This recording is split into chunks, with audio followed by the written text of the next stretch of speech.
টিচারকে নিয়মিত ফিস দেওয়ার তো কোনো অপরাধ নয়। That's a good thing, that's a discipline, যেটা মা বাবাকে শেখাতে হয়।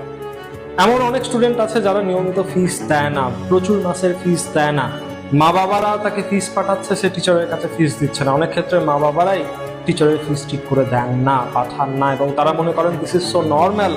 কিন্তু আপনাকে মনে রাখতে হবে, আপনি যদি একজন বাবা বা মা হন, যে আপনার কাছে একজন শিক্ষক আপনার সন্তানকে যিনি পড়াচ্ছেন, তিনি কিন্তু কোনো বাজারের দোকানদার নন যে যাকে পরেও টাকাটা দেওয়া যায়।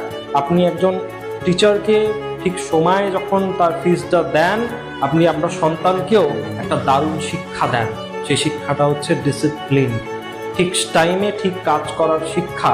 এবং শিক্ষারও যে একটা দাম আছে, শিক্ষারও যে একটা মূল্য আছে, সেটাও আপনি আপনার সন্তানকে শেখাচ্ছেন আপনার সন্তানের শিক্ষককে নিয়মিত ঠিক টাইমে ফিস জমা দিয়ে। তাই টিচারকে ফিস দেওয়াটা শুধু একটা টাকার লেনদেন নয়, এটা একটা শিক্ষার লেনদেন, এটা একটা জ্ঞানের লেনদেন। এটাকে বাবা মায়েদের বুঝতে হবে।